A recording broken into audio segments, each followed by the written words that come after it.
Twelfth के बाद या फिर बीकॉम के बाद हर कोई अकाउंटेंट बन जाता है और एक टाइम के बाद वो ग्रोथ नहीं मिलता करियर का जो एक्चुअली में मिलना चाहिए। और हमें लगता है कि अभी हम जॉब कर रहे हैं, कुछ कोर्सेज या सर्टिफिकेशन अभी हम नहीं कर सकते, तो ऐसा नहीं है। हम हमारी जॉब के साथ भी कुछ ऐसे सर्टिफिकेशन है वो कर सकते हैं ताकि हमें एक अच्छी कंपनी में या फिर एमएनसीज में जॉब मिल सके। और ये सर्टिफिकेशन अगर आपको ट्वेल्थ के बाद भी करने हैं, आप जॉब नहीं करते हो तो भी आप कर सकते हो। तो आइए आज के इस वीडियो में देखते हैं कि हम अकाउंटेंट कौन से सर्टिफिकेशन कर सकते हैं डिटेल में, और सैलरीज भी कितनी होती है। जरूर देखिएगा अगर आपको अकाउंटिंग करियर में ग्रो करना है। अगर आपको जीएसटी, टीडीएस, अकाउंटिंग या फिर अकाउंटिंग करियर में ग्रो करना है तो चैनल को जरूर सब्सक्राइब करना, क्योंकि बहुत सारी अपडेट्स हम लेके आते हैं। और आप मुझे लिंक्डइन पे भी फॉलो कर सकते हो, सभी की लिंक आपको डिस्क्रिप्शन से मिल जाएगी। पहले हम समझते हैं कि एक अकाउंटेंट को बेसिक चीजें कौन सी आनी चाहिए। सबसे पहले तो बेसिक कंसेप्ट सीखने हैं, टीडीएस सीखना है, जीएसटी सीखना है और बेसिक्स एक्सेल और कंप्यूटर चलाना आना चाहिए। इसके बाद में ही आप कुछ सर्टिफिकेशन के बारे में सोच सकते हो।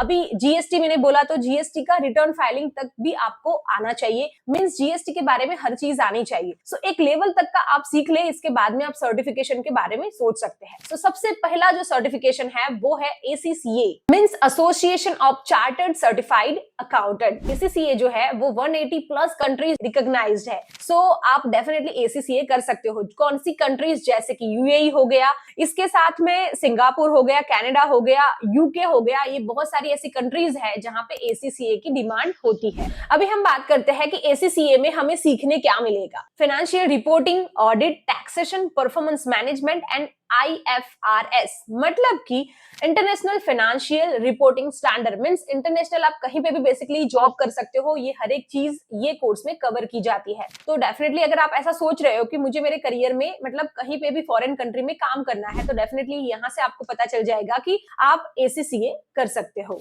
और अगर आप ये कोर्स करते हो तो आप क्या बन सकते हो, मींस आपका फ्यूचर का जो डेजिग्नेशन होगा या रोल होगा वो क्या हो सकता है।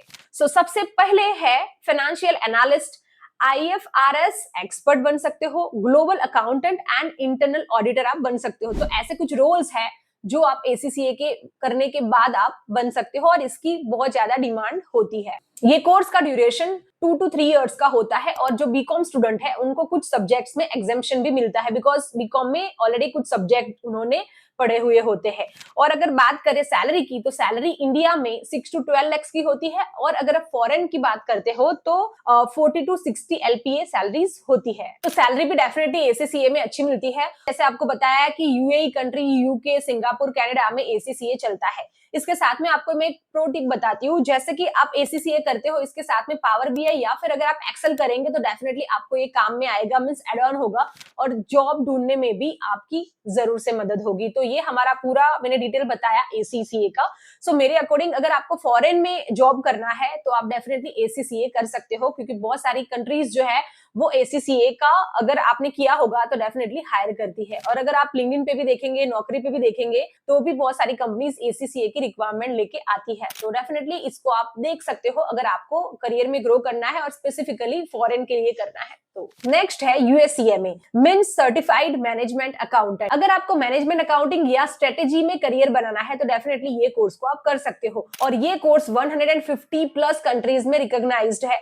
तो अगर आपको समझ लो यूएई कंट्री या फिर यूएसए हो गया, इसके साथ में मिडल ईस्ट और इंडिया में कोई एमएनसीज कंपनीज है, वो भी डेफिनेटली अगर आपने ये कोर्स किया है तो हायर करती है मैनेजमेंट अकाउंटिंग, या फिर अगर आपको स्ट्रेटेजी में इंटरेस्ट है तो ये कोर्स को आप कर सकते हो। अभी बात करते हैं कि यहाँ पे आपको सीखने को क्या मिलेगा। सबसे पहले budgeting, cost control, strategic financial management, FP&A means financial planning and analysis. तो ये चीजें आपको यहाँ पे सीखने मिलेगी। अभी हम बात करते हैं कि हमें ये कोर्स के बाद रोल कौन से मिलेंगे, मींस जो हम डेजिग्नेशन बोलते हैं वो कौन से हो सकते हैं। सबसे पहला हमारा रोल है FP&A analyst, cost accountant, business analyst आप बन सकते हो। और ये कोर्स का ड्यूरेशन 6 to 12 मंथ्स का ही होता है और 2 पेपर्स इसके होते हैं मोस्टली। अगर आप देखेंगे तो ये कोर्स का ड्यूरेशन है वो बहुत ही छोटा है, मींस अगर हम जॉब कर रहे हैं तो भी ये कोर्स को कर सकते हैं, या फिर 12th के बाद भी डेफिनेटली हम ये कोर्स कर सकते हैं, जिसके 2 ही पेपर होते हैं मोस्टली। ठीक है, तो डेफिनेटली ये कोर्स को आप कर सकते हो अगर आप जॉब करते हो तो। इसकी एवरेज सैलरी जो है वो इंडिया में 6 to 12 लाख होती है, और अब्रॉड में अगर मैं बात करूं तो अराउंड 20 to 40 लाख इसकी सैलरीज होती है। इसकी मैं प्रो टिप्स दूं तो आप अगर यूएससीएमए कोर्स करते हो और इसके साथ में एडवांस एक्सेल सीखते हो तो डेफिनेटली आपको एमएनसीज में जॉब मिलने के चांसेस जो है वो ज्यादा होंगे। और यूएससीएमए का जो कोर्स है वो ग्लोबली रिकॉग्नाइज होता है, तो क्या होता है कि फॉरेन कंट्रीज भी हमें इजीली हायर करती है। तो ये हमारी पूरी बात हुई यूएससीएमए। ये दोनों ही कोर्स मैंने आपको बताया है, एसीसीए एंड यूएससीएमए, ये ग्लोबली रिकॉग्नाइज्ड है। और अगर आपको सही तरीके से ये कोर्स को करना है तो आप जेल एजुकेशन का ये दोनों ही जो कोर्स है वो आप कर सकते हैं। एसीसीए के 13 पेपर 3 लेवल में डिवाइड है और यूएससीएमए की 2 एग्जाम्स होती है, जो कि इनका कोर्स 6 to 9 मंथ्स में कंप्लीट हो जाता है। Zell education is the platinum approved partner of ACCA and gold partner है फॉर यूएससीएमए। जेल एजुकेशन का पासिंग जो रेट है वो 80% है, अगर आप ग्लोबली देखेंगे तो ओनली 40% ही होता है। और इससे ऑलरेडी 10,000 प्लस स्टूडेंट्स प्लेस हुए हैं एमएनसीज में, जैसे एवाई, पीडब्ल्यूसी और अमेजॉन, और इनके 1000 प्लस हायरिंग पार्टनर्स है। और आपको क्लासेस मिलती है एक्सपर्ट से, जैसे कि सीए, सीपीएज या फिर सीएफओ से। तो अगर आप एसीसीए या फिर यूएससीएमए करना चाहते हो तो लिंक आपको गूगल फॉर्म के डिस्क्रिप्शन से मिल जाएगी, डेफिनेटली उसको फिल कीजिएगा और जो उनका फ्री कंसल्टिंग है वो आप जरूर लेना। बात करते हैं CMA India, means cost management accountant. अगर आपको कॉस्ट, बजटिंग या फिर ऑडिटिंग में इंटरेस्ट है तो डेफिनेटली सीएमए इंडिया का जो ये कोर्स है आप कर सकते हो। प्राइमरीली ये जो कोर्स है वो कहाँ पे यूज होता है, मींस कौन हायर करता है, तो गवर्नमेंट सेक्टर, इसके साथ में मैन्युफैक्चरिंग कंपनीज हो गई, वो भी डेफिनेटली सीएमए इंडिया वालों को जो है वो हायर करती है। और साथ ही PSU means public sector undertaking. So CMA का ऐसा मतलब नहीं है कि फिर यही लोग उनको हायर करेंगे, बाकी एमएनसीज नहीं करेगी, नहीं, ऐसा नहीं है। बट ये मैंने आपको प्राइमरली बताया कि मोस्टली जो कंपनीज है वो मैन्युफैक्चरिंग होगी, तो वो ज्यादातर जो सीएमए इंडिया किया होगा उन लोगों को लेती है। फॉरेन में इसके चांसेस बहुत कम रहते हैं, बिकॉज हमें जो सीएमए का कोर्स अगर हम करते हैं इंडिया वाला तो हमें वो लॉ सिखाए जाते हैं। सो अगर आपको इंडिया में डेफिनेटली जॉब करना है तो सीएमए का जो ये कोर्स है वो आप कर सकते हो, सीएमए इंडिया। जो कोर्स का ड्यूरेशन है वो अराउंड 2 to 3 ईयर्स का होता है और इसकी सैलरी 5 to 10 लाख ईयरली होती है। सो मेनली इसका डिफरेंस क्या है मैं आपको अगर बताऊं तो सीएमए इंडिया वाला जो अगर आप कोर्स करते हो तो आपको ये इंडिया के लॉ ही सिखाए जाते हैं। फॉरेन की आपको अगर जॉब करनी है तो आपको नहीं मिलेगी, मींस आपको आता ही नहीं होगा, वो आपने सीखा ही नहीं होगा। ठीक है, तो ये मैंने आपको बताया सीएमए इंडिया के बारे में। तो अगर आपका कोई करियर इस तरीके से है कि आपको अगर इंडिया में ही जॉब करनी है, आप फॉरेन का नहीं सोच रहे हो, तो डेफिनेटली ये कोर्स को आप कर सकते हो। सो अगर आप जॉब सर्च कर रहे हैं, आपको जॉब नहीं मिल रही, या फिर इंटरव्यू क्रैक नहीं हो रहा है, या फिर आपको लगता है कि मेरा जो स्किल है वो इतना नहीं है जितना मेरा एक्चुअली होना चाहिए, बेसिकली खुद को अपग्रेड करना है, तो बहुत सारी ऐसी चीजें अगर आप ऐसा दिमाग में लेके चल रहे हो तो इसका सोल्यूशन हमने बनाया हुआ है। हमारा एक कोर्स है skill up and crack accounting interviews, जरूर आप उसको देखना और एनरोल करना। तो बहुत सारे स्टूडेंट है, उन्होंने बहुत अच्छी अच्छी कंपनी को क्रैक भी किया है और एमएनसीज को भी क्रैक किया है, लिंक आपको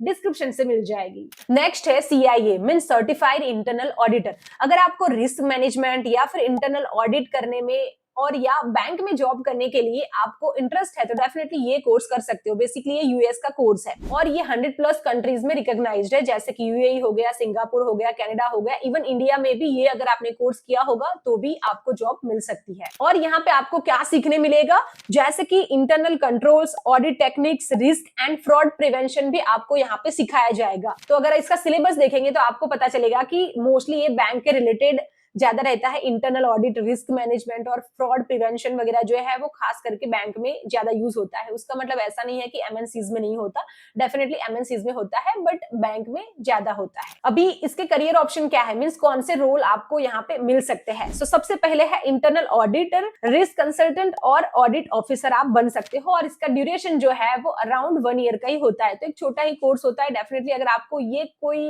करियर में ग्रो करना है तो ये वाला कोर्स आप कर सकते हैं। इसकी एवरेज सैलरी इंडिया में 6 to 12 लाख पर ईयर होती है और फॉरेन में 35 to 50 एलपीए होती है। और अगर मैं बात करूं तो ये स्पेसिफिक, जैसे मैंने आपको बताया कि ये नीश स्किल है, मींस इंटरनल ऑडिट या रिस्क मैनेजमेंट के ऊपर ही फोकस किया जाता है। तो जब भी आप कोई ये कोर्स करो स्पेसिफिकली तो आपको पता होना चाहिए कि ये कोर्स में मुझे स्पेसिफिकली इंटरनल ऑडिट या रिस्क मैनेजमेंट ही सीखने को मिलेगा। तो अगर आप इस तरीके का कुछ फोकस कर रहे हैं या फिर अगर आपको कुछ सीखना है तो डेफिनेटली इसको आप कर सकते हो। सो वैसे तो मैंने आपको बहुत सारे जो कोर्सेज है वो बताए हैं, बट मेरे अकॉर्डिंग आपको अगर करना है तो ACCA कर सकते हो। उसका रीजन ये है कि उसमें बहुत सारी चीजें सिखाई जाती है। मीन्स ऐसा स्पेसिफिक टॉपिक नहीं है कि आपको ऑडिट या फिर कॉस्ट के बारे में ही सिखाया जाएगा। मीन्स बहुत सारी डिटेल्स जो है वो कोर्स में कवर की है, जैसे कि फाइनेंशियल रिपोर्टिंग हो गया, टैक्सेशन हो गया, ऑडिट हो गया, ऐसी बहुत सारी चीजें आपको सीखने मिलेगी। नो डाउट उसका ड्यूरेशन ज्यादा है, बट बहुत सारी कंट्रीज में ये रिकॉग्नाइज भी है। और तो ऐसा नहीं है कि स्पेसिफिक इंडिया में ही चलेगा, 180 प्लस कंट्रीज जो है अगर आपने ACCA किया होगा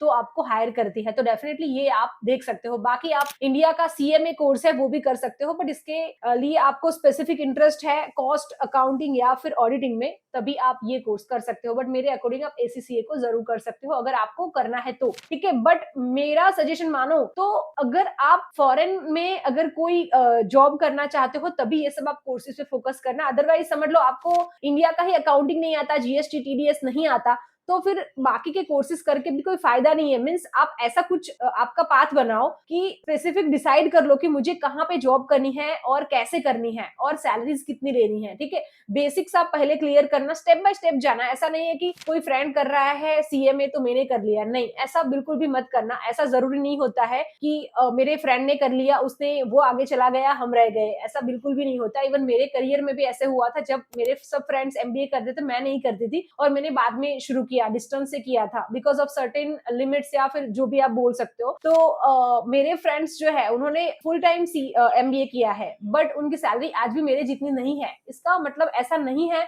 कि हम फुल टाइम करेंगे या फिर व्हाटएवर जो भी रहेगा। पहले हमारा पाथ क्लियर होना चाहिए कि मुझे करना क्या है, और इसके बेस पे ही आप आपका डिसीजन ले सर्टिफिकेशन के लिए। तो डेफिनेटली सर्टिफिकेशन जरूरी है, बट कुछ बेसिक्स वगैरह जो है वो पहले आप क्लियर कीजिए, आपका रोड मैप खुद डिसाइड कीजिए, एंड देन फिर कोई भी सर्टिफिकेट कीजिए। आई होप कि हमने कुछ वैल्यू ऐड की होगी, और बहुत सारी चीजें वैसे मैंने बताई है, बट कुछ स्पेसिफिक कोर्स के बारे में भी आपको पूछना है तो कमेंट कर सकते हो, और आप मुझे ईमेल भी कर सकते हो। सो मिलते हैं हमारे नेक्स्ट वीडियो में, कुछ नया सीखेंगे। तब तक सीखते रहिए, सिखाते रहिए। Happy learning. धन्यवाद।